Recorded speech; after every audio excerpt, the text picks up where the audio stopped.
Esse episódio é um oferecimento de Fileô Baile Safre, ciência para melhorar a saúde e performance dos animais. IFS, energia que abastece o bem. Fala pessoal, tudo bem?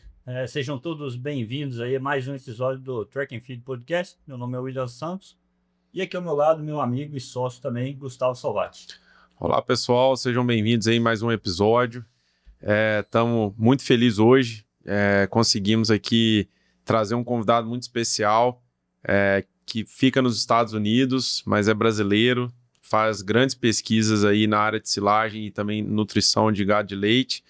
E fico muito feliz, né, de tê-lo aqui hoje, porque foi uma pessoa que ajudou muito na minha carreira, ajudou aí a me dar a oportunidade de fazer um estágio nos Estados Unidos. Na época ele estava fazendo um doutorado lá e ajudou a me orientar junto com o professor Rain Shaver. Então, Luiz, seja bem-vindo aí. Obrigado por ter aceito o nosso convite, meu amigo. Não, fala pessoal. Eu que agradeço aí, Gustavo, William, a oportunidade. Sempre um prazer poder conversar com vocês. Show de bola. Pessoal, e nós estamos num estúdio diferente aqui hoje, né? Hoje nós estamos gravando aqui em Campinas e com certeza a gente vai ter muita informação boa para a gente conversar aqui com o Luiz, que é uma unanimidade aí quando o tópico é silagem, né? Silagem de milho e algumas outras que a gente vai abordar aqui também.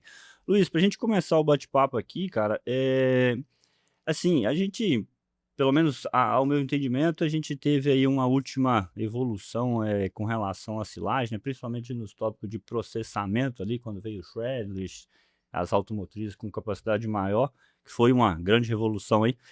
Você tem hoje, assim, o pessoal tem feito alguma coisa com relação ao que teria de novo com relação à silagem, o que o pessoal tem focado ali em estudar? Você pode compartilhar um pouco com a gente com relação a isso aí? Não, claro, eu acho que tem muita coisa acontecendo, né? Muita coisa boa, né?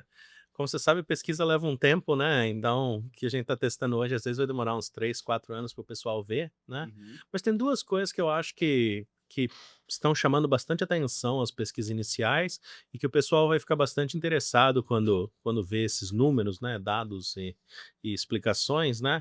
Um é um processador, né, para automotriz, né, um cracker para quebrar grão de sorgo, né, que é Uhum. algo essencial, né. É muito difícil quebrar grão de sorgo, Sim. né, devido ao seu tamanho, né. Mesmo as autopropelidas, mais novas têm muita dificuldade, o Shredlet tem muita dificuldade, né.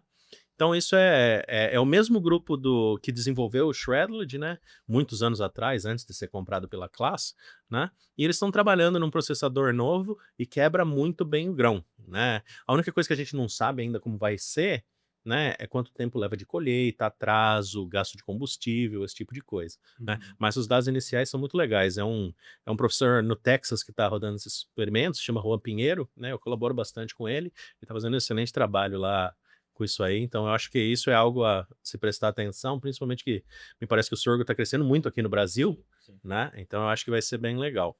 E os ganhos são interessantes, assim, em processamento? Você já chegou a ver alguma coisa? Já, eu vi alguns desses dados, né, e o que a gente viu foi que, basicamente, se a gente usar o score de processamento para sorgo, que é um pouquinho diferente do milho, né, a gente usa a peneira de 2,36 milímetros ao invés de usar 4,75, né. Basicamente, quando você passa o processador normal, você sempre tem números muito baixos de processamento para o sorgo, né. Com esse processador, eu acho que ele chegou, em torno de 70% aí de processamento, né. Óbvio que isso é um experimento, provavelmente vai mais devagar, né, então a gente tem que tomar cuidado. Mas do meu ponto de vista, se chegar num nível aí de 50%, você já está lá em cima, porque é muito difícil você conseguir chegar em 50% de Uhum. processamento de grão de sorgo, né. Acho bacana também, Luiz, para o pessoal saber, esse método de avaliar processamento de sorgo foi uma pesquisa de vocês, se eu não me engano, o Eduardo Marostegan estava trabalhando com você na época também, sobre esse Berry Processing Score, o BPS, que foi uma pesquisa de vocês que fez essa mudança, né, de sair do 1,7 milímetros para o 2,36. E o que cadenciou essa mudança, né? Se você pudesse contar um Claro. pouquinho dessa pesquisa, acho que é legal. Claro, conto sim. O BPS ele foi criado, né, na Universidade do estado do Kansas, né, e para mim, né, é algo que é muito importante, porque a gente estava precisando disso para sorgo, né. Aí na época eu estava na Flórida ainda, na Universidade da Flórida, E a gente estava querendo entender, similar ao que a gente fez muitos anos atrás para tentar entender o KPS, né? Cortar os grãozinhos, né? Toda essa história aí de ver exatamente se as peneiras realmente marcam isso, né? E eu fiz isso, né? Eu não, os alunos, né? Eu só olhei, né? Graças a Deus, né? Aí o que eles fizeram? Eles cortaram em 2 e 4 pedaços, né? O Eduardo ajudou a gerir a molecada, né? A gente tinha um grupo bom de estudantes de graduação, né? O pessoal visitando. Eles cortaram, passaram. O que a gente viu? A gente viu que a maior parte dos grãos que estavam quebrados, cortados em 2 ou 4 pedaços, eles ficavam acima da peneira de 2,36. E que o 1,17, né, basicamente estava segurando bastante grão inteiro, né? Então a gente estava vendo muito grão ali que não era para ser considerado processado, né? E ao mesmo tempo a gente estava vendo muito grão que estava quebrado que não estava passando, né? E esse que é o problema, né? E então a gente resolveu mudar. A gente rodou um experimento processando o sorgo para ver isso. E aí o que a gente viu foi o seguinte: a gente viu que a peneira de 1,17, né? Os diferentes tratamentos tinham o mesmo BPS, e a hora que a gente pegou a peneira de 2,36, a gente viu diferença no BPS. E aí, a hora que a gente rodou o in situ de amido, a diferença bateu com o do BPS, né? Foi um experimento super simples, né? Mas que sugeriu isso.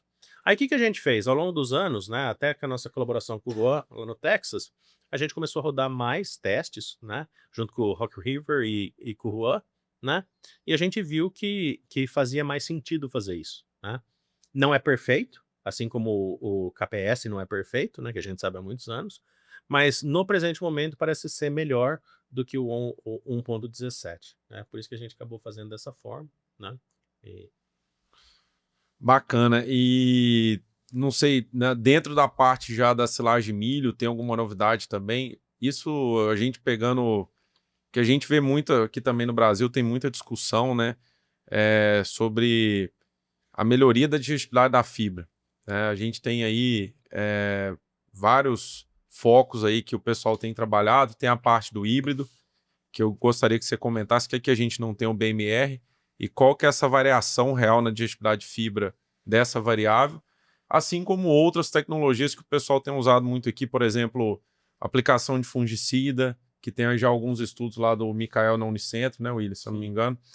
O que tem de novo, né, nessa fração fibrose, e depois a gente discute um pouquinho mais da fração amido. não, claro, acho que é um tópico bem interessante, né? Você comentou o híbrido do BMR, né? Eu sou muito fã do híbrido do BMR, que é um híbrido que tem uma concentração de lignina menor, né? Ou o FDN indigestível menor, né? E por causa disso a digestibilidade é bem mais alta, né? Então o que a gente vê tipicamente, né, são maiores ingestões, né, maiores números de ingestão, né, por parte das vacas e consequentemente uma maior produção, né? Esse é um tipo de experimento que é muito consistente, né? A maior parte dos estudos com BMR deu resultado, né? O que chama muito a atenção, né? Do meu ponto de vista, eu acho que a média para os BMRs vai ser aí em torno de 7 a 10 unidades percentuais maior de digestibilidade de fibra, né, in vitro, né, do que os outros híbridos. Mas, coincidentemente, né, o BMR está saindo do mercado, né? A Corteva, né, que comercializa esses híbridos, né, eles anunciaram esse ano que em 2030 eles vão parar de comercializar, né? E parte da razão disso é porque esses híbridos, desde muito tempo, né, eles têm uma produtividade por área menor, né, basicamente de 10 a 15% a menos, né? E a minha impressão, né, baseada nos comentários que eles fizeram, é que eles estão tendo muita dificuldade em colocar essa parte de melhoramento genético que ele já tem para os híbridos convencionais para a produção e para doenças, né? Resistência a doenças, né? Então eu acho que é por isso que eles estão tentando tirar do mercado, né? Os produtores que gostam, né, vão sofrer um pouquinho, vão ter que adaptar, né? E o meu entendimento é que hoje nos Estados Unidos, basicamente o BMR é 10% da indústria da silagem, que é 10% da indústria de grão, né? Então 1% do milho, né, plantado pelo menos nos Estados Unidos, né? Então é mais ou menos isso, né? Eu acho que o que vai acontecer, na verdade, é que não só a Corteva, como outras empresas vão começar a investir em outros tipos de tecnologia, né? Uma tecnologia que eu acredito que vai chegar alguma hora aí para ser discutido, é o que a gente chama de short corn, né, nos Estados Unidos, né? Não sei se já tem um nome aqui no Brasil, né? Mas seria um milho de estatura mais baixa, né? E, e isso é algo que, na minha opinião, foi desenvolvido para grão, né? Mas como sempre vai ser utilizado pela indústria da silagem, né? Existem diferentes tipos desse milho mais baixo, né? Produzido por diferentes empresas, mas os dados iniciais que a gente tem visto, né? É que a digestibilidade de fibra é muito boa, né? Existe um trabalho publicado que mostra que é tão boa quanto o PMR, mas lembre-se que é um trabalho publicado por uma empresa, então eu sempre tomo um pouquinho de cuidado, né? Mas mesmo assim, eu acho que os valores são promissores, né? Então é algo aí a se prestar atenção, porque com certeza vai estar chegando alguma hora aí, né? Ainda não está em fase comercial, se eu entendi direito, pelo menos não nos Estados Unidos, né? Mas é algo que vai vir aí para tentar ajudar com isso, né? Uma outra coisa que você comentou é fungicida, né? BMR, por exemplo, a gente tinha que colocar mais fungicida. Era um sistema um pouquinho diferente e funcionava bem, né? Mas junto com isso, né, existem alguns dados hoje nos Estados Unidos que mostram que quando você tem um bom manejo, né, para a saúde da planta, né, seja fungicida, uma boa genética, outras coisas, você acaba naturalmente melhorando um pouquinho aí a digestibilidade da fibra, né? Essa melhora é igual a do BMR? Não, né? Mas eu acho que cada unidade percentual aí que você consegue ganhar na fibra, eu já acho que é um lucro. Ô, Luiz, esse aqui a gente tem chamado esse de milho anão, né? Esse Milho anão. milho de baixa estatura aí, né? O short corn. É, eu acho que é um transgênico, né? Na verdade, acho que é um gene que você pode colocar em qualquer linhagem e ele joga o forte para baixo. E foi interessante você comentar que aparentemente tem melhorado a digestibilidade de fibra, que eu acho que o que ele faz é diminuir a distância do internó sem mexer em quantidade de folha. Então, assim, eu acho que você aumenta a proporção em relação folha-colmo, né? Que eu acho que deve puxar bastante essa digestibilidade. Mas assim, o que eu queria perguntar, na verdade, desculpa, quando a gente pega ali um material assim que tem uma digestibilidade de fibra a mais, né? E tem, se eu não me engano, talvez me fuja os números aqui, eu acho que para cada ponto percentual em melhoria em digestibilidade de fibra, puxa 180 gramas de consumo, né, se eu não me engano, e 250 ml de leite, né? Assim, ó, a gente escuta muito, e aí eu queria separar isso, se esse ganho em leite, a turma associa ele muito com esse aumento de digestibilidade, mas acho que o principal ponto seria a melhoria do consumo, né? O incremento de consumo, e aí esse incremento de consumo acaba puxando esse leite. É esse o pensamento? Com certeza. Eu acho que esses números aí que você colocou, né? Exatamente esse número, né? É uma meta-análise muito antiga do Mike Allen, né? E basicamente, né, é o que a gente vê nos estudos com BMR, né? A gente vê a vaca consumindo aí uma maior quantidade de matéria seca e, consequentemente, vai produzir mais leite, né? Basicamente, você está aumentando a ingestão de energia, né? Porque você está aumentando a ingestão da dieta, não é só da silagem, né? E é basicamente isso que acontece. Tanto que existe uma variação maior quando a gente calcula eficiência alimentar nesses estudos.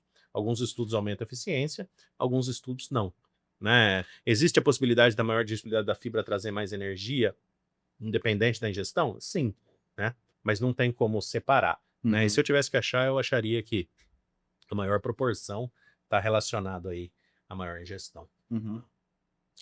Eu acho que outro ponto também interessante, Luiz, só para comentar aqui, que eu acho que vale a pena, é a discussão do ponto de colheita no impacto também dessa qualidade de fibra, né? O que tem mais aí de novidade nesse sentido? Assim, o conceito que a gente tem para o milho ser uma gramínea e a maior parte dos estudos é que à medida que a planta vai ficando velha, aumenta a parede celular secundária, lignifica mais, em tese a digestibilidade de fibra cai, né? E qual que seria esse ponto ótimo, pensando em colher com colhedor automotriz, para aproveitar essa melhor digestibilidade de fibra? Haja visto que a gente olhou a parte de híbrido, discutimos a questão de fungicida aqui, mas nesse aspecto que é um outro ponto que influencia nisso, né? Com certeza, né? É um fator fisiológico, né? É o mesmo fator que vai deixar o nosso cabelo branco, né? E assim por diante, né? Quando Então, sobra ele, né? Quando não cai antes, né? então, mas não tem como evitar. Não tem, né? É faz isso que vai parte. acontecer. Nós vamos ficar velhos, se Deus quiser, e aí a gente vai ter cabelo branco e vai ser todo mundo feliz, né? E é o que vai acontecer com a lignina, né? A planta vai acumular lignina, não tem o que fazer, né? Eu ouço essa história de híbridos modernos não são suscetíveis a problemas com maturidade. Eu testo híbridos modernos há 15 anos, né? E pesquisadores antes de mim há 15 anos mais e assim por diante, né? Não conseguiram mudar isso ainda. O que as melhorias genéticas têm feito é as plantas estão mais saudáveis hoje em dia, né? É muito evidente isso. Óbvio que tem alguns anos aí que sofrem um pouco mais por causa de problema com o clima, né? Algumas doenças, né, que vêm novas assim por diante, né? Mas as plantas estão com uma saúde impressionante, né? Isso ajuda muito, né? Quando você tem uma planta saudável, te permite esperar um pouquinho a mais para colher, né? Mas não é sempre o caso, né? Fisiologicamente é isso que acontece. Um outro problema é o seguinte que eu vejo, Gustavo e William. Medir digestibilidade in vitro da planta inteira de silagem de milho às vezes não mostra isso, né? O professor Tiago Bernardes, né, de Lavras, ele apresentou um trabalho no IDSA, e agora eu não vou lembrar se foi ano passado ou ano anterior, acho que foi ano passado, tá?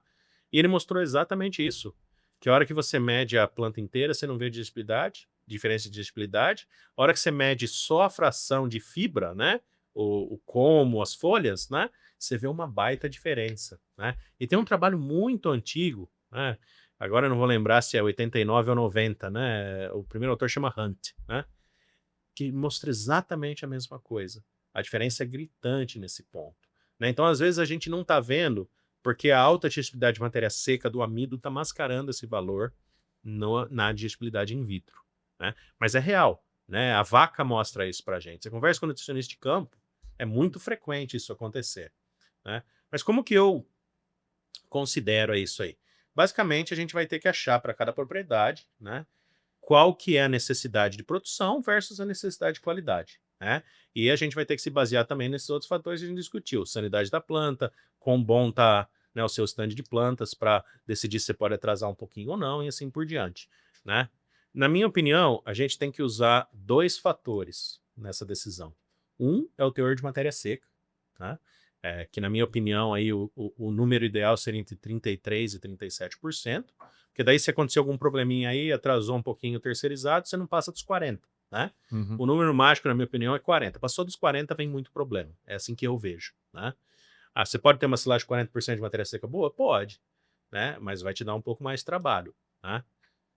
E a linha do leite. Eu acho que esse melhoramento genético que a gente tem visto, né, principalmente por causa da sanidade, está causando um pouquinho de disparidade entre o teor de matéria seca da planta e o teor de matéria seca do grão. As empresas não gostam de falar disso, né? Mas tem muito dado de campo que mostra isso já, né? O produtor já percebeu isso nos Estados Unidos, tá?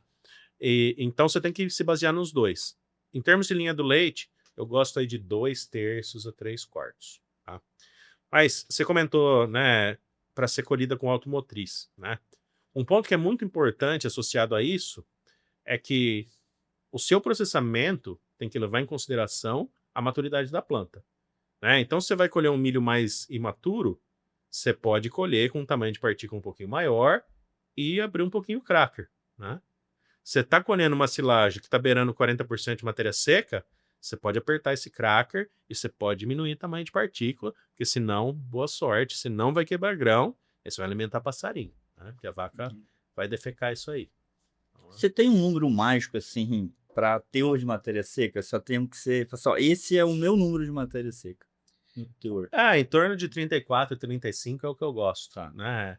Assim, eu não acho problema 36, 37, eu não acho que é ruim, né? Mas do meu ponto de vista, assim, do balanço, né? Digestibilidade de fibra, digestibilidade do amido, fermentação, Isso. esse é o número que eu gosto. Tá. Né? Você só tem que tomar cuidado, né? Quanto mais próximo do 30 é o seu número, né? Você tem que lembrar que a gente está usando uma média, né? É a média do campo, né? E a variação é drástica, né?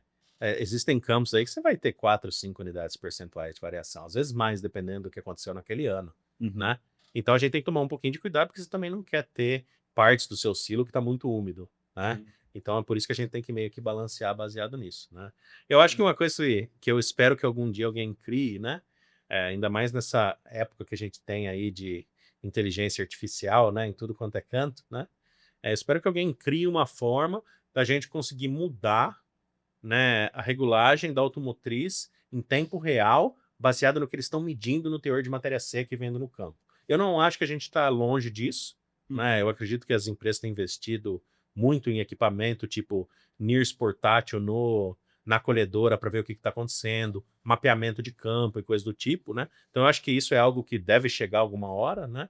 Mas isso aí vai ser revolucionário, né? Imagina você não ter que prestar atenção, né, na variação do campo, porque você já consegue ir ajustando. Uhum. Tempo real ali. Ah, Interessante. E, Luiz, também eu acho que é uma dúvida muito recorrente de muitos nutricionistas aqui no Brasil, a gente falando da parte fibra, né? E aí ela tem duas funções, tem a parte energética dela, e depois eu acho que o Luiz tem bastante trabalho legal aí para comentar da parte do tamanho de partículas, mas só para finalizar a parte da digestibilidade, qual que é a melhor medida, né? Ou talvez aí quais são os pontos positivos e negativos de cada medida. Aqui no Brasil, pelo menos que eu vejo o pessoal usando, é o in vitro 30 horas, ou 48, que é o Nascem usa, e o TTFDND. Então, assim, se você pudesse fazer um paralelo dessas três medidas, o que você acha, qual que você acha melhor, pontos positivos e negativos de cada uma? claro, pode sim.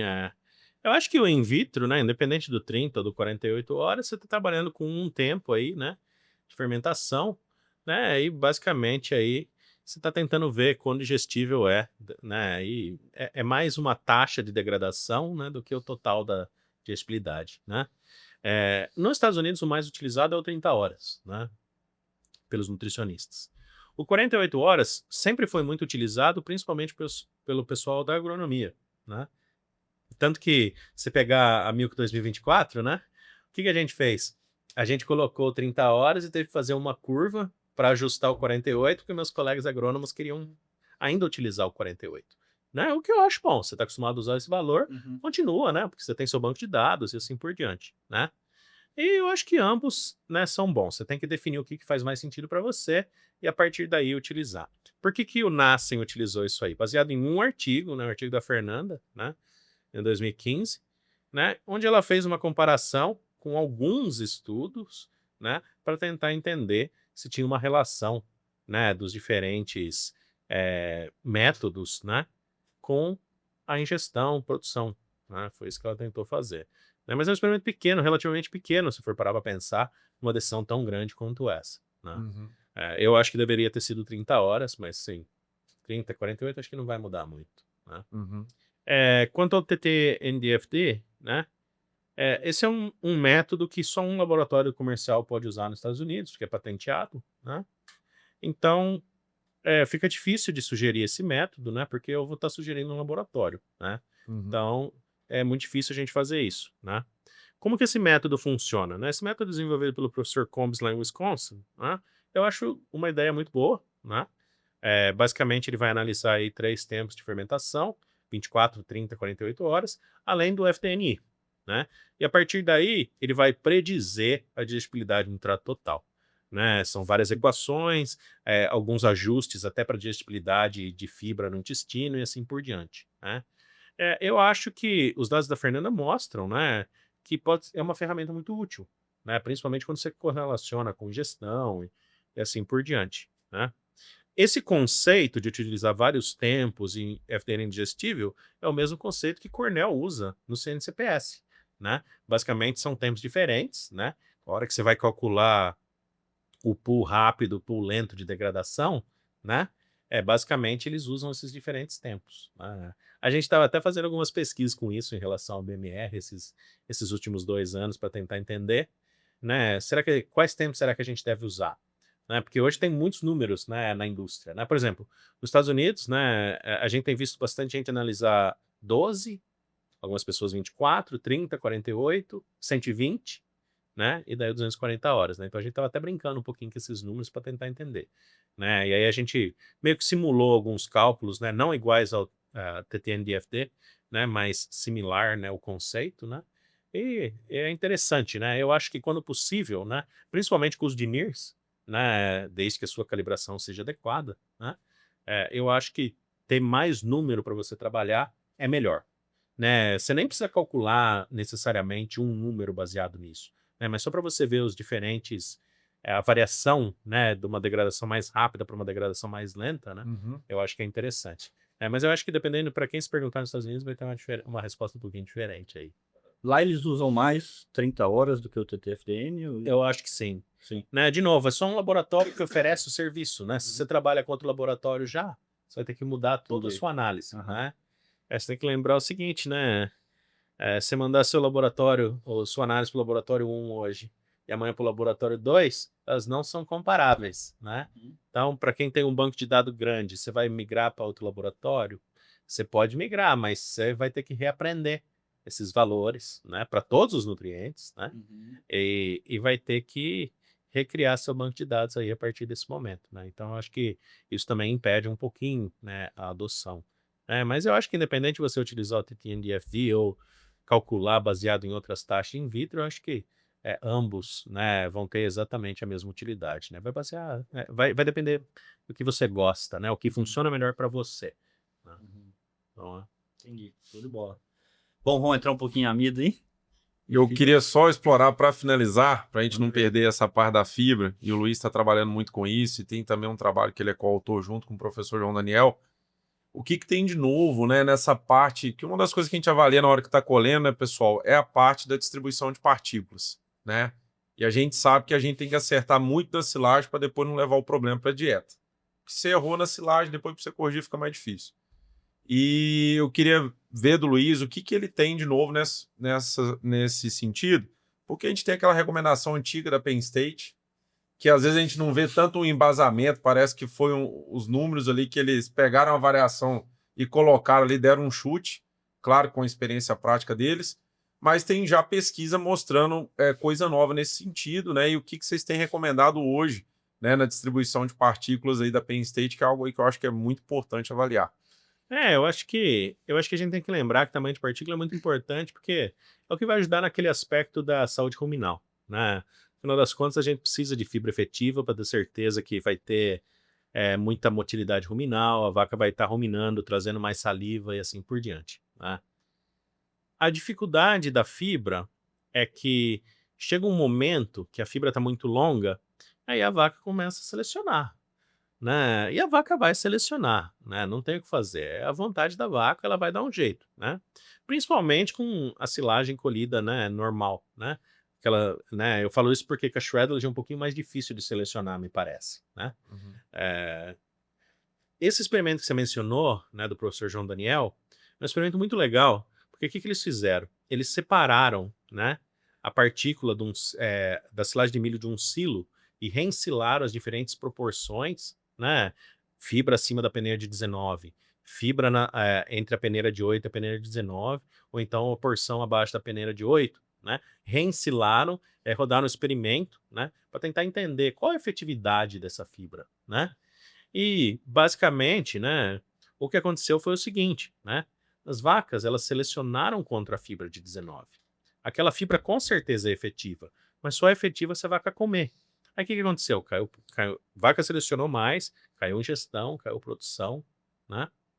E isso é algo que a gente já via a indústria comentar nos Estados Unidos, né? Eu apresentei aqueles dados uma vez num congresso e vi um cara, né? Ele era nutricionista e agora ele trabalha para uma empresa de minerais. E ele virou para mim e falou assim: Luiz, o que você mostrou, a indústria sabe faz 20 anos, né? Que a gente tem que tomar muito cuidado com isso, né? E é exatamente isso, né? Então, quais são as recomendações? As recomendações que eu uso hoje, né, são baseados, né, em ter mais fibra na peneira de 8, né? Mas eu uso as sugestões do grupo do Miner Institute, né? Rick Grant, Kurt Cotent, né? Eles colocaram no final acho que 2017 ou 2018, eles sugerem que você tem que ter na dieta em torno de 2 a 5% da peneira 19, mais de 50% na peneira de 8, e daí todo o resto abaixo, né? A gente não tem número específico para silagem baseado nisso, né? Provavelmente vai depender de quanta silagem você usa e que outros materiais, né? Mas eu tentaria focar nesse ponto, né? Então, quando colhendo, o que você quer? Você quer mais material na caixa de 8 e menos a de 19. A shredded é um pouquinho diferente, porque é mais difícil de selecionar, né? Então, eu acho que a gente tem que tomar cuidado quando falar isso, o pessoal que usa shredded não achar que não funciona dessa forma, né? Porque eu acho que funciona diferente, né? Mas é assim que eu sugeriria o pessoal lidar com isso aí, né? E para elaborar um pouco mais, né, Um dos meus alunos de doutorado, o Matheus, né? Ele já está rodando a 6ª versão dessa meta-análise que eu vou comentar agora, né? Coitado, eu fico mudando de ideia, né? E aí o que acontece, né? O que ele fez? Ele coletou bastante dados de literatura, aí ele está rodando uma meta-análise. Você não conhece o que é uma meta-análise? Basicamente a gente vai reanalisar estatisticamente usando diferentes experimentos, as médias de tratamentos dos diferentes experimentos, né? E o que ele viu? O que o Matheus viu é que conforme a proporção de material da dieta aumenta na caixa de 19 milímetros, a vaca passa mais tempo comendo, mas na verdade ela não está comendo, né? Ela está selecionando, né? Que a gente chama tempo comendo, o tempo que ela fica no coxo, né? E ela come mais devagar. A ingestão é menor, né? Então o que está acontecendo? Basicamente a vaca fica selecionando e aí ela não vai comer o tanto que ela deveria comer. Que é exatamente a mesma resposta que a gente viu um tempo atrás com digestibilidade de fibra. Para digestibilidade de fibra essa resposta varia um pouquinho mais, mas para o tamanho de partícula não, né? Ou seja, a gente tem que descobrir qual que é o tamanho ideal para não ter seleção. Tem seleção, não tem fibra efetiva. Porque se a vaca selecionou contra, não comeu, não é efetivo. Tá? Então é assim que eu vejo. Bacana. E só para ficar claro, essa recomendação do Miner que você mencionou é para TMR. TMR, isso. Beleza. Interessante, né? Porque... E assim, eu, pelo menos na prática das fazendas que eu atendo hoje, quando a gente consegue aí uma silagem de milho com 65% na caixa de 8 e uma inclusão de 50% na matéria seca da dieta, 45% a 50% na matéria seca da dieta, a gente chega nesse número aí, talvez, desses 50% aí na dieta. Então, assim, ainda eu sei que não tem uma recomendação. Se eu não me engano, a da Penn State para silagem de milho em específico, ela varia de 45 a 65 nessa peneira.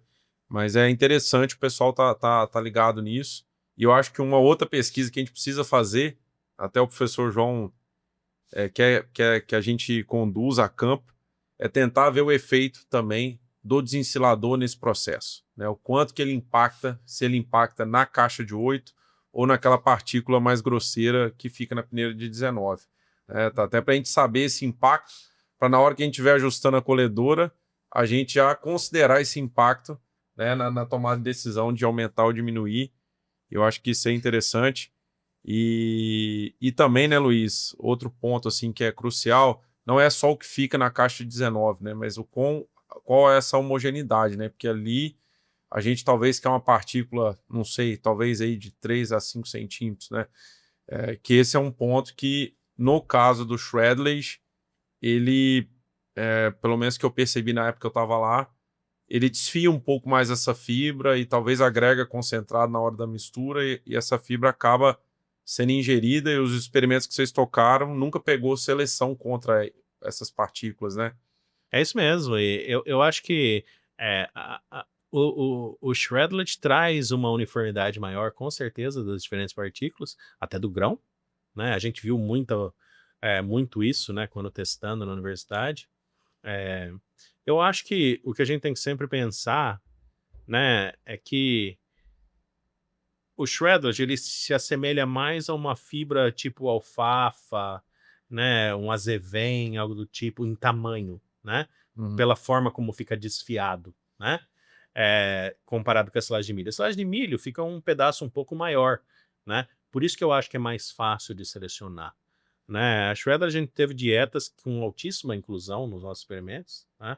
E a gente não viu esse problema com seleção. Não significa que não acontece, né? Eu tenho certeza que você colher um shredder de aí, uma silagem mais seca, né? Você ainda vai ver esse problema, né? Mas eu acho que ajuda com isso, né? Mas com certeza, eu acho que isso é algo que a gente vai ter que refinar aos poucos. E eu acho que o nutricionista, né, não tem que focar num número, né? Eu sempre falo isso, né? O pessoal sempre fala, não, mas qual é o número, né? Mas não tem um número, né? Tem um número para cada situação, né? Eu vou entuchar milho na vaca. Você pode botar bastante fibra aí, porque, né, e bastante efetivo, senão não vai ter o que fazer, não, né? E assim por diante, né? Um balanço, né?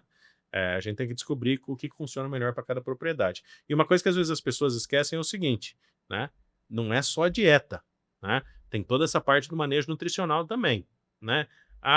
Essa fazenda aqui atrasa, né, horário de alimentação, não mistura bem, faz isso, faz aquilo, é outro manejo, é outra dieta, né? Então, eu acho que a gente tem que tomar um pouquinho de cuidado com as sugestões, né? Porque não vai se adequar a todas as situações, né?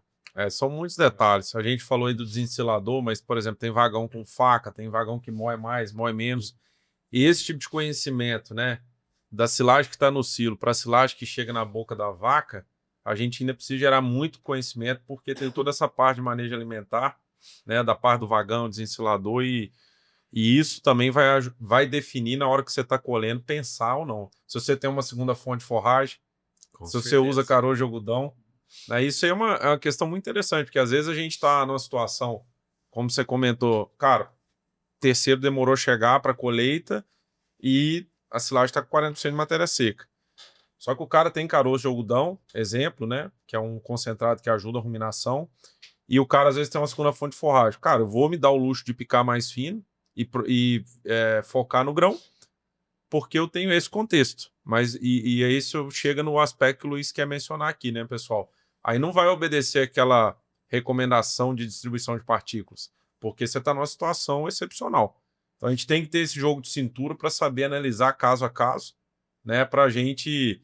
Já aconteceu, às vezes, monitorar a colheita no Goiás, milho safrinha, muito pouca chuva, os grãos ficaram muito pequenininho, a espiga de milho enchupetou, né? Que a gente fala, não preenche aquela parte final. Só que a silagem era para sequestro de recria de gado de corte, então 100% da dieta quase era silagem. Então moer fino não ia impactar em nada, né? Então tudo a gente tem que entender lá na ponta, né? Mas quando você pega assim para você ter essas composições, pegar uma dieta típica ali, né? Vamos pensar ali, sei lá, 40% de forragem, 50% de forragem, e sendo essa forragem oriunda de silagem de milho, pensando que todo esse concentrado, em caso você não tenha um caroço de algodão, alguma coisa, ele vai passar aquela peneira de 8, você tem que ter um padrão mínimo nessa silagem para gerar aquela composição, né? Que senão você não vai conseguir chegar nesses valores ali que ele mencionou com relação à distribuição na dieta, né? Então, Com acaba que o certeza. pessoal fica buscando esse número de referência na silagem, porque senão depois, para você ajustar, você vai precisar ou de uma segunda fonte de forragem, ou de um caroço, ou alguma coisa assim.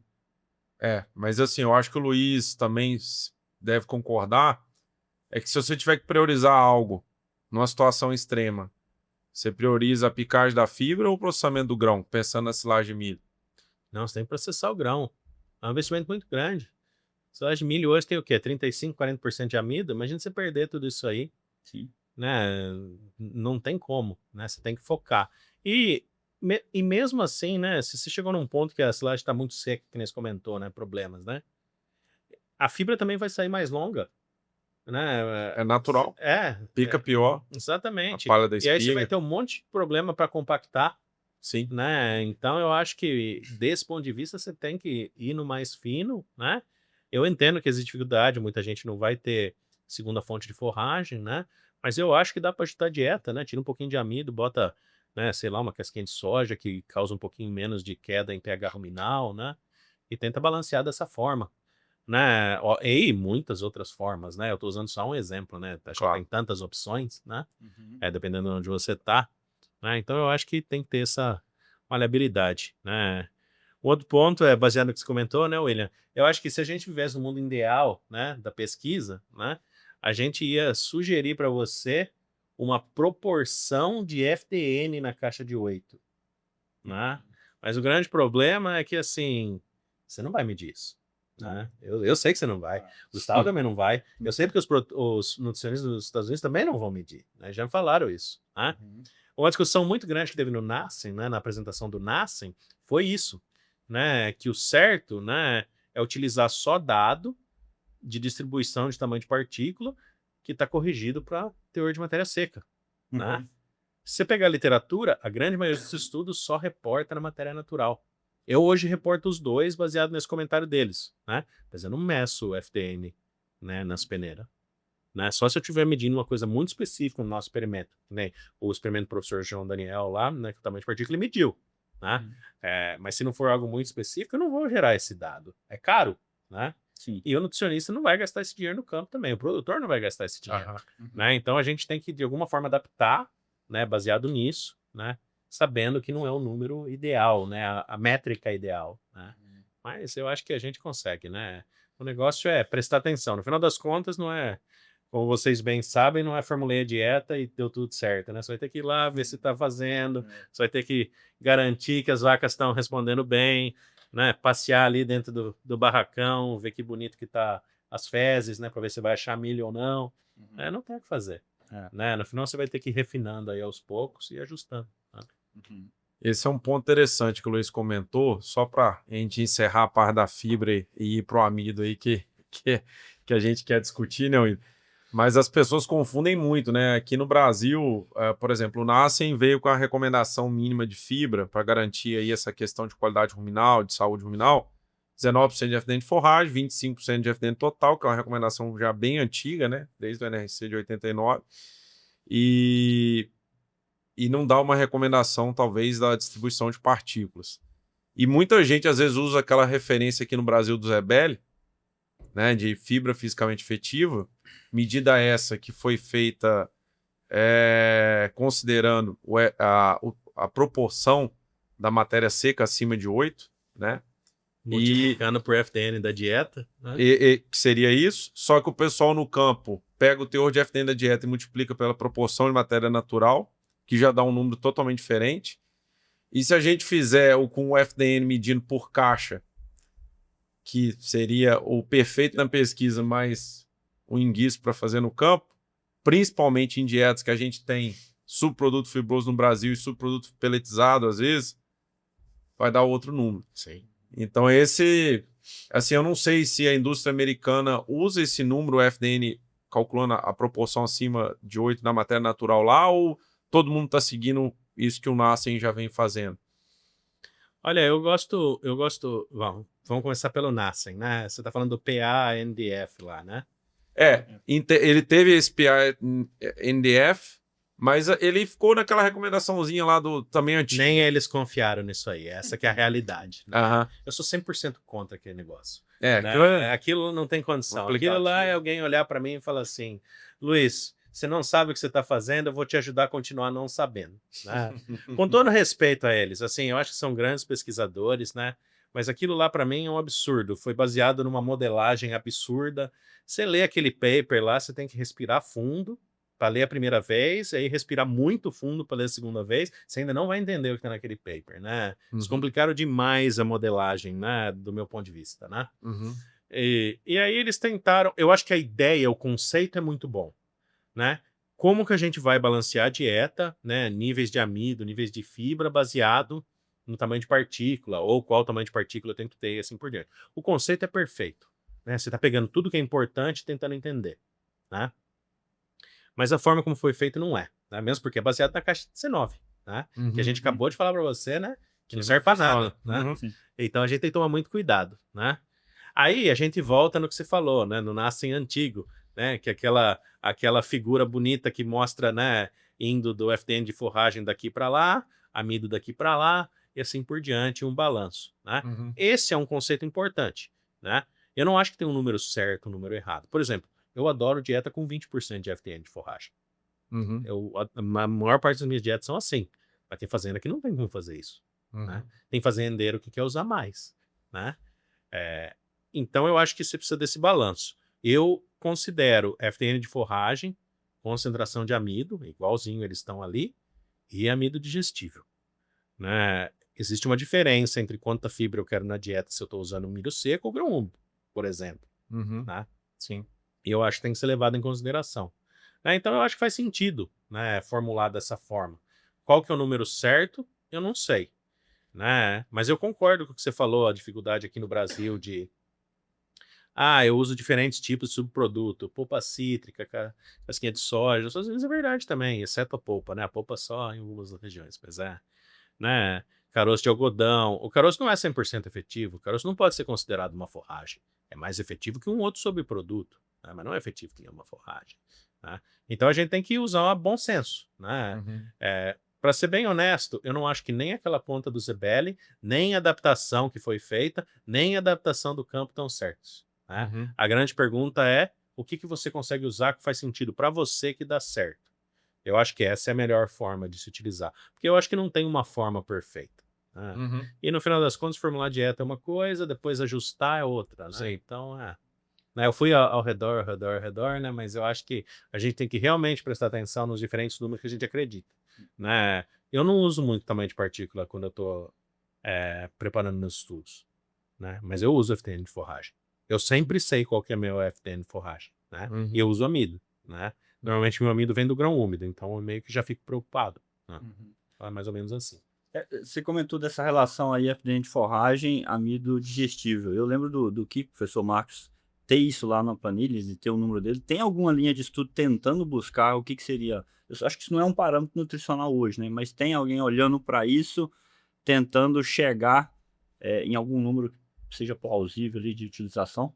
O próprio Zebelli fez isso muitos anos atrás, né? Ele descreveu a fibra fisicamente efetiva, e nesse aí eu acho que ele usou 1,18 ainda, não foi nem 8 milímetros. Foi. E aí, como que ele falava? Eu não lembro o termo certo, eu consigo ver o termo em inglês, não consigo ver o termo em português. Basicamente seria assim, carboidratos digestíveis no rumen vindo do concentrado, né? Um termo desse tipo, assim, né? Uhum. Aí ele fazia umas proporções lá, né? Mas na verdade ele não mostrou a proporção, ele mostrou o que a alteração nessa relação faz com o pH. E basicamente, quanto menor a concentração de fibra, maior a concentração de carboidratos digestíveis no rumen, daquele pH. Né? Foi basicamente isso que ele mostrou. Né? Eu não sei se tem isso. Muitos anos atrás, né, quando a gente estava rodando nossa meta-análise, né, meta-análise de 2013, então você bota aí 2012, né? A gente estava tentando entender qual que é o número bom de amido digestível no rumen. E a gente fez muito cálculo, né? Baseado em dado em vivo da literatura, né? E a gente não conseguiu chegar num consenso. Né? Muito difícil achar relação, tem pouco dado, muito pouca gente mede digestibilidade ruminal de amido. A maior parte dos trabalhos que medem isso são experimentos de curta duração, né? 3 semanas, com sorte 4, né? Porque você tem que fazer um quadrado latino, que é muito caro, né? Não estou desmerecendo o trabalho, né, de forma alguma, é muito caro, é muito trabalho, é exigente, né? Mas assim, eu não acredito em trabalho de 3 semanas para mostrar performance. Você fala para mim que você deu comida 3 semanas para vaca, você viu o que acontece no leite? Você vai me desculpar, mas eu não acredito. Né? Eu também não acredito que você possa ver mudança de peso corporal com 3 semanas. Né? Então acho que a gente tem que tomar um pouquinho de cuidado, porque a literatura às vezes não nos permite fazer isso. Né? Eu acho que essa é parte do problema. Né? Eu acho que quando a gente faz pesquisa, a gente tem um objetivo e depois o pessoal tenta usar esses dados para outro objetivo, né? Para modelagem, por exemplo, né? Que a gente acabou de discutir. Né? Então, eu acho que a gente tem que tomar cuidado por causa disso. Eu acho que essa é a dificuldade em achar esse número. Tem alguém testando isso? Eu não sei. Né? Eu não estou, ainda não, pelo menos. Né? Eu tenho testado bastante concentração de forragem na dieta, né? FDN de forragem na dieta, para tentar entender um pouquinho melhor isso aí, que é um negócio que eu quero ver, mas tirando isso, não sei quem está fazendo isso. Entendi. Espero que alguém esteja. Eu acho que é importante. Né? Não estou desmerecendo o tópico, não. Eu acho que é um tópico muito importante. Né? E eu acredito que o Kiko achou o númerozinho dele lá. Né? Ele foi brincando com aquela planilha dele, ele achou o que funciona para ele. Sim. Né? Então eu acho que é dessa forma que você tem que ir, né? Achar o que funciona para você. Né? E essa questão aí do amido degradável, Luiz, qual seria o jeito melhor de calcular isso? Né? Cada um tem um jeito. Como que você vê isso? Porque isso é outro ponto, né? Uma coisa, será que a gente está comparando os mesmos números? Muita gente usa o amido 7 horas e às vezes, para analisar isso no início, a amostra foi moída a 1 milímetro, então já é outro processamento, quanto que aquilo ali é verdadeiro ou não. O que você pode comentar disso aí? O que eu posso te dizer é que ninguém mede a mesma coisa. Isso aí eu tô 100% com você. Eu acho assim, hoje nos Estados Unidos o que a gente tem visto, né, é uma variação muito grande que o pessoal quer. Né? Por exemplo, o pessoal tem discutido, a gente precisa de tempos mais curtos de medição, né, 3, 4 horas, né? Cara, já testei isso até. A variação dessas metodologias é absurda.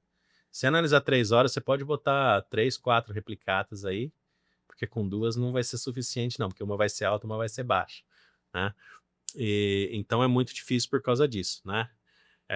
Aí agora eu já ouvi dizer que o pessoal está considerando medir mais longo, né? Para ter eu estou assumindo que é para ter um amido indigestível, né? Uhum. Ouvi dizer os 72 horas, né? Não sei se é real, né?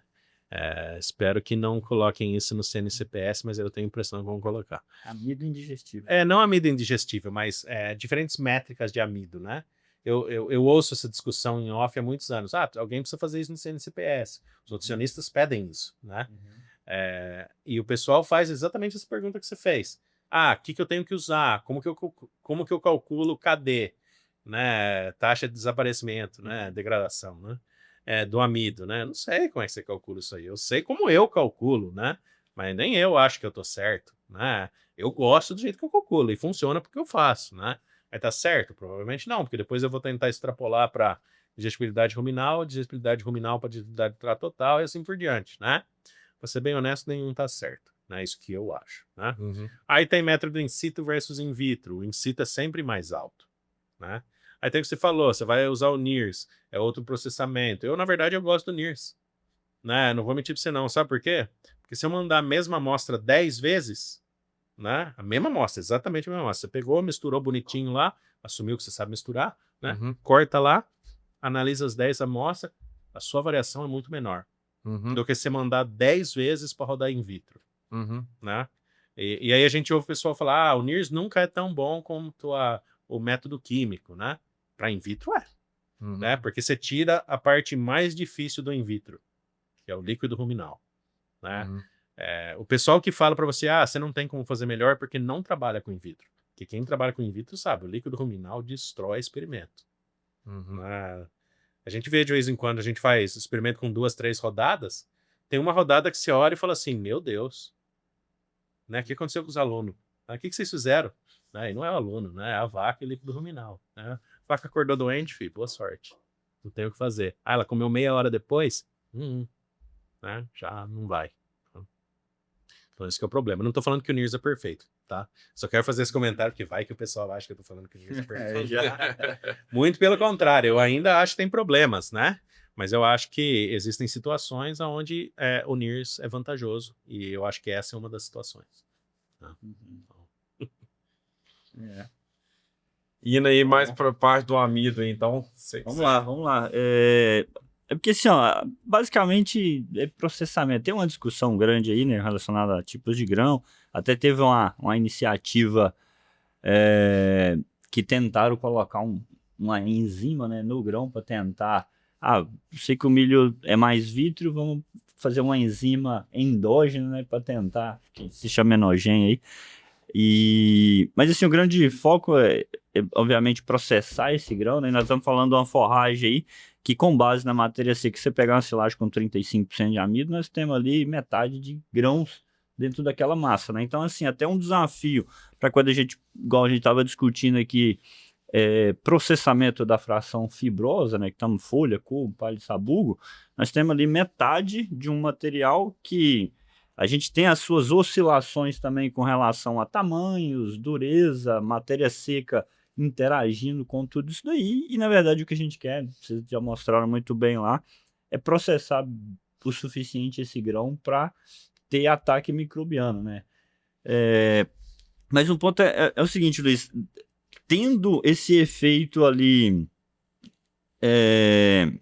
esse efeito físico, né, de dano mecânico pela máquina, o quanto assim de impacto dentro de ambiente ruminal, né? A gente sabe que tem a compensação de intestino ali, não sei o quanto que poderia compensar o escape ruminal da não digestibilidade desse amido, mas assim, o que você imagina de diferença entre materiais, assim, por exemplo, mais vítreos para menos vítreos? Existe alguma métrica que mostrou isso aí a nível de rumen? Sim, eu acho que, no final das contas, processar é essencial, né? Esse é o ponto-chave do amido na silagem, né? Se não quebrar grão, você não vai usar. É simples assim, né? Obviamente, né, um híbrido com endosperma mais vítreo, ele é mais difícil de quebrar, né? É óbvio que existe a chance dele estilhaçar, né? Por ele ser mais vítreo, né? Mas assim, você vai pegar número, né? O processamento é pior. É muito difícil você processar. E principalmente você colhe com um teor de matéria seca alto, né? Então, desse ponto de vista, tem muita diferença, né? Existe uma compensação? Milho mal processado não tem compensação pós-ruminal, né? O que não é digestivo no rumen não é digestivo pós-rumen, né? Essa que é a realidade, né? Agora, existem discussões sobre como que um milho mais farináceo, um milho mais vítreo, né? Depois de moído, como que ele se comporta a nível de rumen em termos de ficar no líquido ruminal, se misturar melhor com as partículas, taxa de passagem e assim por diante, né? Tem um estudo que mediu isso aí, né? Mas é um estudo que foi publicado depois de uma centena de anos aí, né? Na geladeira, né? Eu não acredito naquele número lá, não. É isso que eu vou falar, né? Hoje, vocês me pegaram de noite, né? Vocês têm que me entrevistar de manhã, que eu sou feliz, concordo com todo mundo.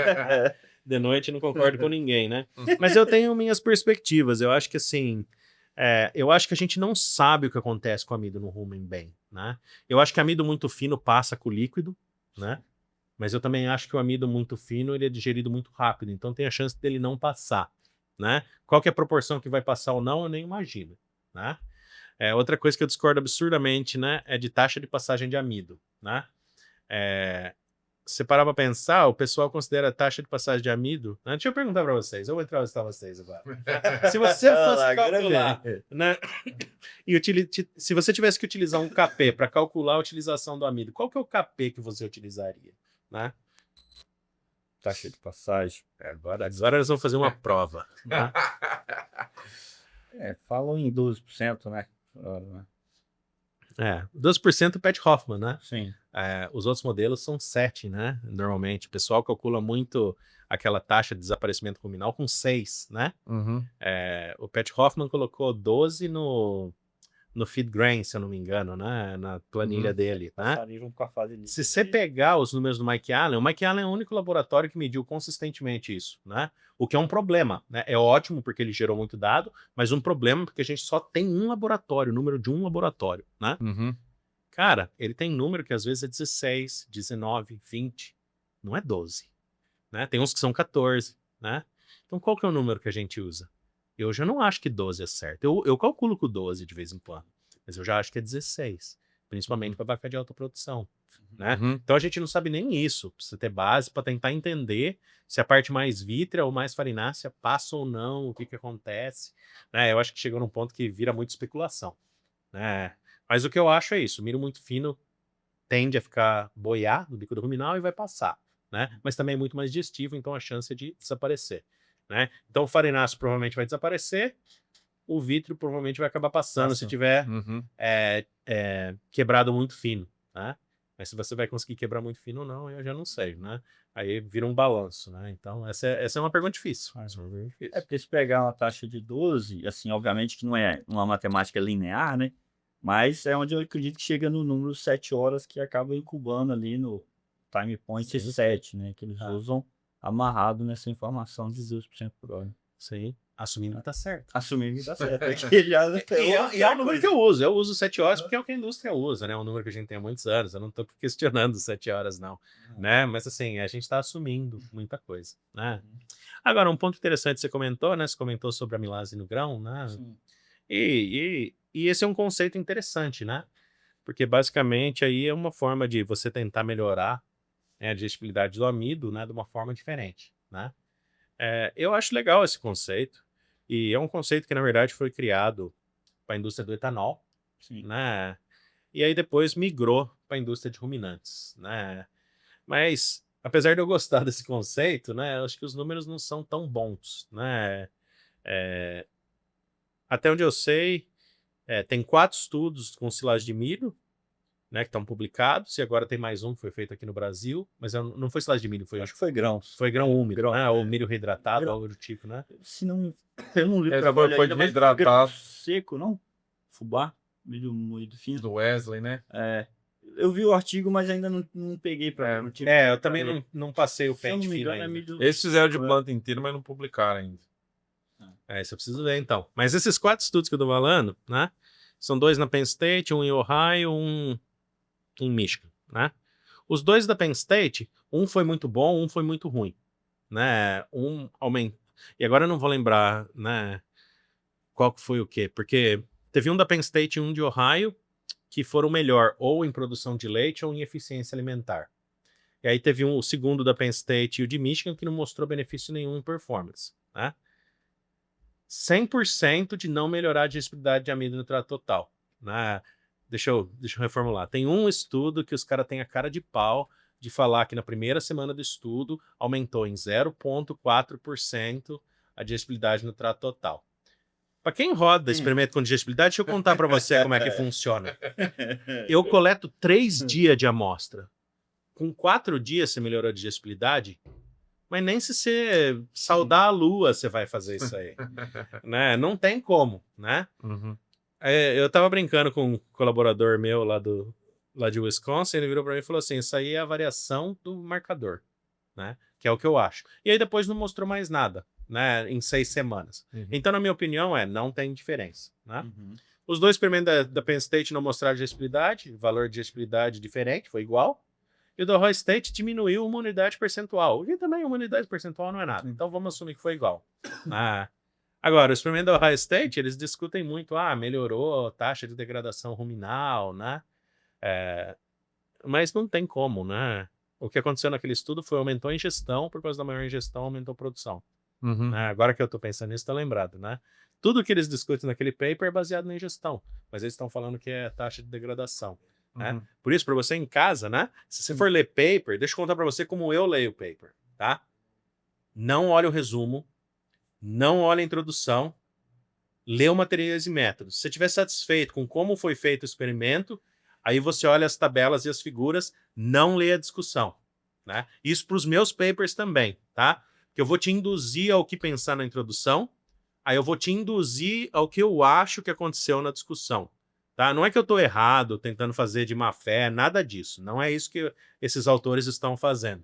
Né? É só a forma como eles estão pensando, né? E nas coisas que às vezes a gente acredita, né? Que estão sendo utilizados, muitas vezes com especulação, para explicar. Né? Não usa especulação, usa só os dados, né? Que é para você entender. É isso que eu falo para os alunos. Né? Espero que vocês façam isso, né? Mas, se vocês gostarem de ler discussão, pode acreditar 100% em mim, tá bom? Te garanto que perfeito, né? Mas desenvolver esse senso crítico aí é importante demais, né? Senão você não tem o seu próprio jeito de pensar, né? Você fica sempre atrelado ao viés do autor. Luiz, uma pergunta aqui para você. Tempo de estocagem corrige processamento ruim? Que eu acho que tem muita gente também que tem essa dúvida e você já fez bastante pesquisa com isso, acho que é legal comentar. Gustavo, essa é uma das linhas de pesquisa que a gente fez que eu gostaria de não ter feito. Né? Por que isso, né? Quando a gente rodou os nossos primeiros estudos com isso, o que a gente viu? Né? E a gente viu que o processamento ele melhorava um pouco ao longo do tempo de fermentação. Né? E por que isso foi interessante? Porque na época, né, a gente estava aprendendo ainda sobre o que acontece com a proteína solúvel, amônia, mudança em digestibilidade do amido, né? Então tudo fazia sentido, né? Faz sentido, você está tirando o que gruda o amido, né? Que é a zeína, né? Prolamina, né? E aí você vai separando e vai quebrando os grãos. Não é que vai quebrando os grãos, ele vai separando, né? O grão quebrado vai separando. A primeira pergunta que eu recebi, a primeira vez que eu apresentei isso aí foi: então eu posso pegar leve com o processamento? Pô, meu, cara, eu tô mostrando para você o benefício, a primeira coisa que você quer fazer é não fazer nada, né? Aí o que eu fiz? Quando eu tava na Flórida, eu rodei um estudo, né, com o pior processamento possível que eu conseguia ter. Aí sabe o que aconteceu? Não aconteceu nada. Então se você não processar, a fermentação não vai resolver o problema. A fermentação é uma dádiva. Né? Porque a fermentação, as bactérias te ajudam muito na digestibilidade do amido. Há muitos anos as pessoas usam a fermentação como desculpa. Né? Nessa pergunta que eu acabei de responder, por muitos anos tem um pessoal lá nos Estados Unidos que falava assim, a fermentação resolve tudo. Por isso você não precisa prestar atenção em maturidade. Por isso que você não precisa se preocupar com o tipo de híbrido. Né? Porque a fermentação vai resolver tudo. Todos os meus estudos que eu fiz com teor de matéria seca, silagem de milho, earlage, grão úmido, sempre o material que começa mais digestível continua mais digestível depois. Todos aumentam a digestibilidade. Sim. Né? E o pessoal às vezes não vê isso. Aí tem um ou outro estudo que não mostra isso, o pessoal fala, não, né, tá errado. Mas deixa eu falar para você uma coisa. Né? Pensa da seguinte forma.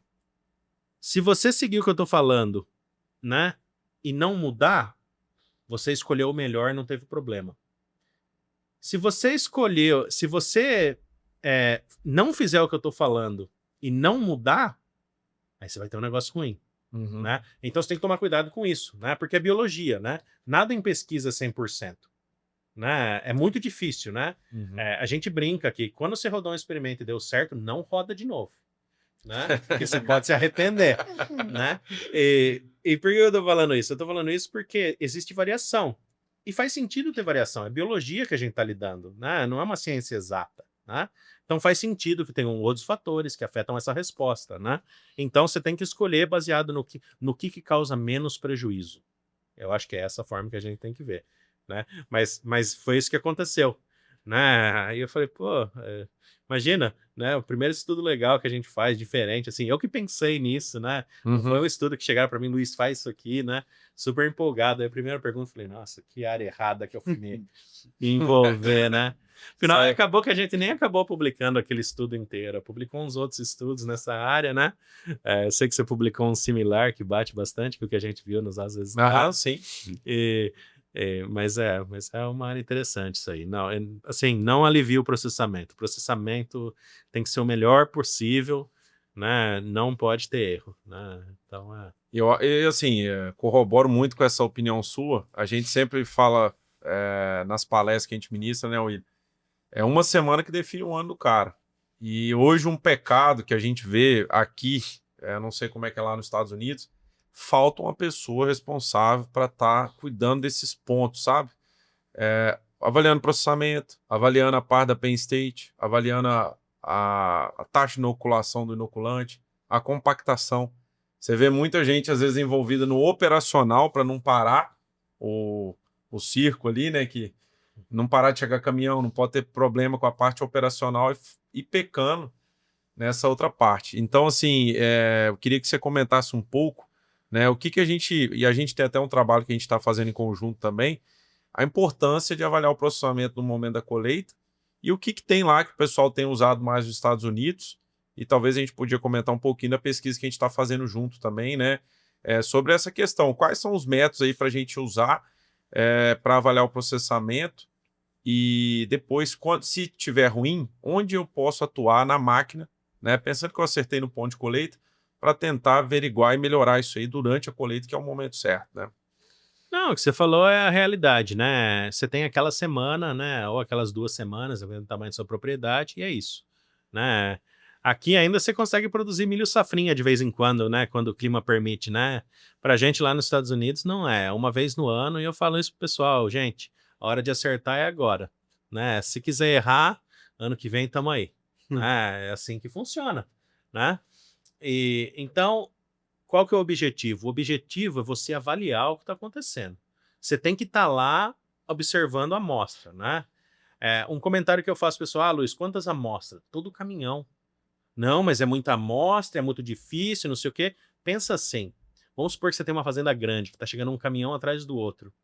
A hora que você pegou a amostra errado, já tem 5, 10 caminhões que estão vindo, né? Ou carreta, o que for que você está utilizando ali, né? Ou que seja 2, né?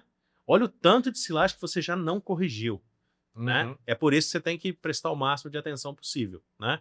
Como que você avalia isso? Você tem que olhar o grão, né? A massa da silagem te engana, né? Porque esconde o grão, né? Você não pode ter grão inteiro. Então o que o pessoal faz? O mais utilizado nos Estados Unidos é aqueles copinhos, né? É basicamente a técnica do balde, mas num copo, né? Um copo grande, né? Mas as empresas dão isso aí pra turma, né? O que é ótimo, eu acho que é essencial que as empresas estão dando isso aí, né? Se vocês trabalham em empresa e quer fazer um copinho bom pra turma aí, faça, né? E fala para eles utilizarem, né? Por quê? Porque daí você separa lá com água, né? Tira a parte fibrosa, você vê só o grão, você sabe o que está acontecendo. Tem grão inteiro? Cara, para a máquina e corrige, né? Basicamente, você tem que fazer, ver se o cracker está funcionando bem, se não está aberto, né? Lembre-se que quanto mais material você colhe, maior a chance de dar problema. Por quê? Porque ele vai abrindo, né? É um mundo de silagem que está entrando dentro de uma colhedora, né? Se isso não é suficiente, diminui o tamanho de partícula, né? Se o cracker não está sendo suficiente, você vai ter que usar as facas para ajudar a quebrar também. Essas são as suas 2 opções, né? Mas, voltando ao assunto, né, de como medir, né, eu acho que esse estudo que a gente está rodando junto, né, eu acho essencial porque é um método que faz exatamente isso. Permite que o produtor veja em tempo real exatamente o que está acontecendo com o grão, né? Então, deixa eu perguntar para você, Gustavo, como que a gente roda isso no campo? Que eu sei que você é provavelmente a pessoa que mais rodou isso. Não, Tá. com certeza. O que eu gosto de comentar é, assim, primeiro, é o que você falou, cara, tá colhendo com automotriz, inadmissível ter grão inteiro. Eu acho que esse aí, no meu aspecto, eu vejo assim, contar grão inteiro, ele separa a silagem muito ruim da média e da muito boa. Agora, para você segregar a silagem média para excelente, só contar grão inteiro não vai adiantar, porque as duas às vezes não tem grão inteiro. Exatamente. Então, assim, o desenvolvimento do método que a gente começou a fazer partiu do quê? Numa consultoria de silagem, a gente fez a flotação, né? Secamos a amostra, depois botamos numa bacia com água, separamos a fibra do grão para fazer a avaliação visual. E na época tinha saído o Silage Snap, que era um aplicativo que você tira foto da fração grãos e ele calcula uma série de variáveis, né? Tamanho geométrico de grão, número de partículas, área superficial, e ele tinha lá a proporção de grãos abaixo da peneira de 4,75 milímetros, crivo 4,75 milímetros, que é a mesma peneira usada no KPS de laboratório, e só que a foto era rápida, mas o preparo para a foto, algo extremamente trabalhoso, porque a gente tinha que espalhar isso numa lona preta e se segregar cada partícula de grão quebrado. As partículas maiores, evidentemente, você separava mais fácil, as menores tinha que ir com a pinça, né? Vamos dizer assim. Por quê? Se eu tivesse duas partículas pequenas coladas ou juntinhas uma da outra, ia contabilizar como uma. Na verdade, era duas. Pensando nisso, a gente falou, cara, para mim, a medida que mais interessa nesse aplicativo aqui é a proporção de grão abaixo da peneira de 4,75 milímetros. Vamos pegar essa fração grãos, passar na primeira peneira do KPS e vamos começar a medir. E aí a gente começou a fazer isso, né? E começamos a usar a campo e vendo que dava resultado. Claro que esse número, pessoal, até para deixar claro aqui, não é o KPS. A gente usou a mesma peneira do KPS. O KPS ele mede a proporção de amido que translocou pela peneira de 4,75 milímetros, a agitação é mecânica. Aí tem toda a parte também de alguns eventuais erros que possa ter no KPS, que é o amido que cola na fibra. E também esse é o nosso método, se o cara separar mal a fibra do grão, vai ter erros também, evidente. Mas a nossa preocupação na época era o quê? Cara, ter uma medida para conseguir segregar uma silagem média para levá-la para excelente e que me permita fazer isso na hora da colheita. Então a gente seca essa amostra para fazer uma matéria seca na airfry, depois faz a separação da fibra do grão na bacia com a água e pega esse grão e seca novamente na airfry, 2 sessões de 10 minutos, homogeneizando a 130 graus na airfry, e depois a gente faz a agitação manual. E nessa pesquisa que a gente fez com o Luiz, até uma dúvida que a gente tinha, cara, agitar manualmente é diferente de agitar no agitador automático? Não deu variação. Né? O R quadrado, eu acho que deu 0,89, algo assim. A gente apresentou esse resultado na Flórida, no EDC ano passado, e esse ano nós vamos estar lá no International Silage Conference, apresentando novamente mais uma sequência de dados. Lembrando que foi um projeto conduzido junto com a Universidade de Wisconsin, junto também com o professor João Daniel e a aluna dele, de mestrado.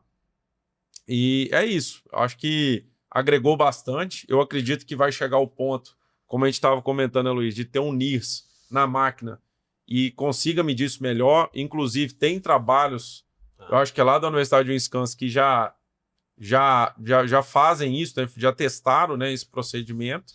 E talvez vai ser um caminho até mais fácil, né, quando chegar isso no Brasil. Eu não sei se isso está no campo, né? Esse NIS Ainda não. Na automotriz. Mas é um ponto assim que, cara, mudou algumas fazendas que a gente atuou, porque depois a gente, no resultado final, a gente viu o silagem saindo num KPS de 60, aí o KPS medido no laboratório, chegando a 85, a 90, porque na hora da colheita a gente monitorou. Não que esses valores do KPS do laboratório bateram com essa medida, que a gente viu que até que a correlação não é tão próxima, né? Mas o fato de eu ter monitorado ajudou a entregar esse resultado melhor lá no final. Com relação a esse teste do copo, né? Assim, eu não sei quem que desenvolveu, mas assim, é até interessante porque ele expandiu bastante, mas eu sou um pouco crítico com relação a ele, Assim, quando você pega, talvez nos Estados Unidos isso seja menos do que aqui no Brasil, mas a gente tem muita variação de lavoura, tá? Então, assim, tanto safra para safrinha, porque a gente sabe que a relação grãos na massa muda completamente, mas assim, você pega uma lavoura top, tá? 35 de amido, bastante grão na massa, e aí você considera, por exemplo, sei lá, porque automotriz é zero. Se for tudo zero, beleza, o parâmetro é joia. Mas se eu tenho, eu aceito até 10 numa maquininha sem crack, que a gente vê bastante para campo, se eu pego uma silagem que tem bastante participação de grãos e considero 10, e pego uma silagem que tem pouca participação de grãos e considero 10, cara, é totalmente diferente uma silagem da outra. Então, assim, eu tenho a minha crítica com relação ao copinho. É alguma coisa? Dá para fazer? Faça e use. Mas, assim, quando a gente usa a peneirinha, né, que você separa, você fraciona, ela também tem um caráter visual muito interessante pro prestador de serviço. Você vai, mede, tira foto, olha aqui, cara, tá ficando desse jeito aqui.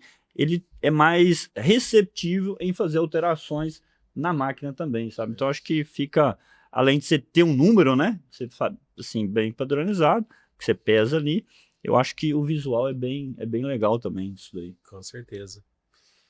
Luiz, para finalizar, a gente já está caminhando para o final, e é uma coisa que eu não queria deixar de perguntar, porque você trabalha muito com amido, estuda muito esse tema. A gente tem uma discussão muito grande em nível de amido durante as fases da lactação, né? Tem uma discussão grande aí que talvez não só o nível, mas também usar fontes de alta degradação como grão úmido, e no final da lactação também não usar níveis de amido muito alto, porque a vaca está com uma grande sensibilidade à insulina, vai direcionar isso para ganhar escória, a gente não quer trabalhar com nível de amido tão alto. Você teria alguma variação aí para essas fases, pós-parto, pico e final, e talvez aí até essa transição pré e pós-parto? Se tem algo novo nisso aí, né, nesse sentido? Sim, eu acho que essa parte é muito importante, tem muita discussão, né? Não tem muito estudo novo, né? Principalmente nessa parte pós-parto, né? Eu acho que tem duas linhas de raciocínio, né? Uma é que o que você falou, a teoria da oxidação hepática, onde um nível alto de amido ou um nível alto de amido digestivo vai causar aí uma depressão em ingestão, né? Por causa de todo os sinais aí que a vaca vai estar mandando para o próprio cérebro dizendo para de comer, né? E existe uma outra teoria que diz que você tem que puxar um pouquinho o amido no começo da lactação, porque a vaca está em balanço energético negativo, então você precisa dar a oportunidade da vaca de ter mais energia para lutar contra esse balanço energético negativo, né? Eu, na verdade, acredito que você tem que puxar um pouquinho o amido, né? Com responsabilidade, né? Você tem que lembrar que a vaca está vindo numa dieta de baixo amido, no período pré-parto e assim por diante, né? Mas eu não acredito 100% na teoria da oxidação hepática. Eu acredito que ela acontece no meio da lactação mais do que no começo da lactação, para ser bem honesto. Mas assim, eu concordo que a gente tem que tomar cuidado. É grão úmido, você põe menos amido na dieta, né? É grão seco, você consegue colocar um pouquinho a mais, né? Fibra efetiva é muito importante, né? Níveis de proteína vai ser importante também, eu acho. Você tem que buscar mais proteína nessa vaca no começo da lactação. Então é assim que eu vejo. A hora que você começa a fazer a transição para o meio da lactação, acho que você consegue puxar um pouco mais, né? Eu gosto de 27, 28% de amido. Tem gente que gosta de 30, né? Eu não gosto de 30, mas eu faço muito dieta com grão úmido, né? Então eu tenho que tomar um pouco mais de cuidado, né? Eu acho que você consegue aumentar um pouco mais. E é o que você falou, no final da lactação você tem que tirar um pouco de amido, né? Com uma consideração, né? Tem rebanho que seca a vaca de 40 quilos. Vaca de 40 quilos, você tirou amido, não é tão bom para ela, né? Assim, você tem que... Por isso que o manejo visual é tão importante, né? Score de condição corporal, né? O que está acontecendo com seus lotes, né? Na verdade, a primeira pergunta que a gente tem que perguntar é: você tem lotes, né? Tem gente que não quer ter lote, né? Essa é uma pergunta mais importante de todas, né? Sim. Mas você tem que fazer toda essa observação e ver o que está acontecendo e ajustar a partir daí. Eu acho que no começo da lactação a gente precisa ter bom senso e evitar principalmente a acidose, né? Porque a acidose vai causar todos os problemas que a oxidação hepática causa, né? Eu acho que é mais um problema de acidose do que de oxidação hepática. Aí no meio da lactação você consegue soltar um pouco, principalmente porque a vaca vai precisar consumir mais, né? Que vai dar aquele pico de ingestão, né? E aí, a partir daí, você começa a controlar, se você tiver a oportunidade de controlar, né? Mas eu acho que vai variar muito de rebanho para rebanho, fontes de amido, fontes de fibra e assim por diante. Show de bola. Bom demais, né? Deu para aprender bastante, Bastante. revisar bastante coisa. Ele apertou a gente, taxa de passar. É de praxe, né? É bom demais. Boa. Ô, Luiz, Vamos lá. agradecer a sua presença, né? E deixar aqui registrar também meu agradecimento, que você foi um cara que impactou muito a minha vida. Eu agradeço muito aí pelos ensinamentos, pela oportunidade do estágio que eu fiz lá com você, que eu tive a oportunidade de aprender e conhecer muita coisa, publicar muita coisa junto. Então, tenho uma eterna gratidão aí, que com certeza você foi um divisor de águas na minha vida. E eu queria aproveitar esse momento aqui para deixar registrado. A gente fica muito feliz, né, de trazer um cara aí que veio do Brasil, né, saiu daqui, está gerando conhecimento para o mundo inteiro, né, uma referência aí mundial. E para esse projeto começou tem pouco tempo, né, William? A gente conseguir trazer um cara desse calibre aqui é uma eterna gratidão aí, e obrigado. E passar para o William aqui também para ele deixar o agradecimento dele também. Vamos lá. Luiz, agradecer, né, cara, pela presença aí, mais uma vez. Assim, não tive a oportunidade de estar estudando contigo lá, mas, assim, a gente sempre está interagindo aí, você sempre muito solícito em ajudar a gente, com, assim, como diz, não esconde leite, né, então você está sempre entrega o que tem de informação boa, e nós somos muito gratos a isso aí, então, assim, o que precisar da gente, pode contar sempre também, com o nosso apoio aí. E agradecer, cara, realmente aí pela tirar um tempinho, isso aí que tá corrido, né, tá vindo aí de Campo Grande aí, tava numa semana de evento lá, domingo já tá voltando para os Estados Unidos, então muito obrigado mesmo por tirar um tempinho pra gente vir aqui bater papo, e obviamente essa proposta nossa, né, de levar conhecimento aí, a gente acaba viajando bastante, então a gente tá na busca de boas informações pra gente escutar no carro ali também, então é um momento pra gente aprender, pra gente atualizar, e a gente gosta de compartilhar isso com o pessoal, então, brigadão mesmo, de coração.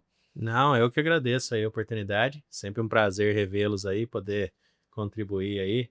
Eu presto atenção no que vocês fazem. Eu sei que tem muita gente que vê aí essas informações que vocês estão passando, né? Eu acho essencial e sensacional que vocês estão dividindo informações boas, né, com o pessoal aí. E sempre que quiser colaborar, estamos à disposição. Ainda mais se você que estiver separando a partícula lá, Gustavo, eu estiver só olhando o dado, sou o pessoal mais feliz do mundo, cara. Posso te garantir, mas brincadeiras à parte aí, não, eu que agradeço mesmo, né? Mesmo sendo meio corrido aí. Peço desculpa que a gente não pode ficar mais tempo, né? Não fazendo uma forma diferente, mas precisando, estamos sempre à disposição. Tá joia. Pessoal, então é isso aí. Obrigado aí, compartilha isso aí com a turma para esse podcast chegar a mais gente e até o próximo episódio. Valeu!